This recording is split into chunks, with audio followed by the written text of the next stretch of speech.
Whenever we have two lines cut by a transversal, we know that one of two things is happening. Either the two angles that we have marked are going to form a line, or the two angles that we have marked are equal to each other. Now, if you look at this drawing, you can clearly see this right here, this, let's say, blue angle, this is an acute angle. And this right here, this red angle, this is an obtuse angle. So it would help us maybe to remember that the obtuse angle we can think of as the red angle, and the acute angle is the blue angle. But what we definitely know is that they're not equal to each other.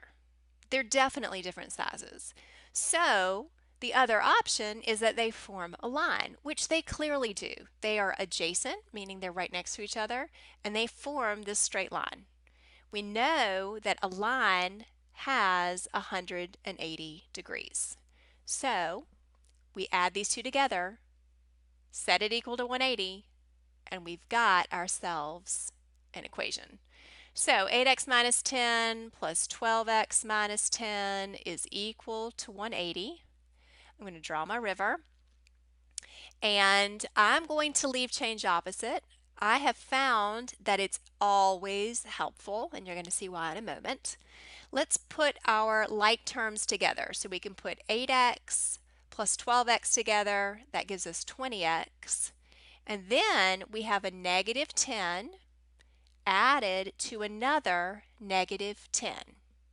These are not zero, guys. They do not cancel out. They are both negative, which means that we have minus 20 or plus negative 20, either way.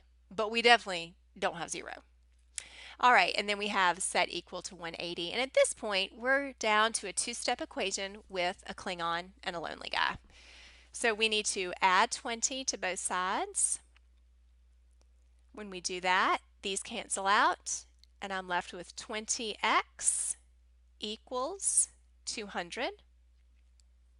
And then my last step is to divide by 20 on both sides, and x would equal 10.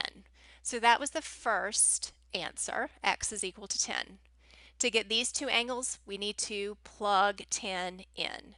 So for this one here, I'm just going to write it up here. We have 8.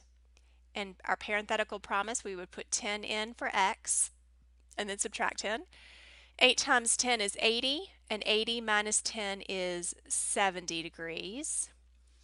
Let's do the same thing over here. So that's 70 degrees. And then we would multiply, let me do this in red, just to be consistent. So we have 12, and in parentheses, we're going to put that 10 and subtract 10. 12 times 10 is 120, and 120 minus 10 is 110.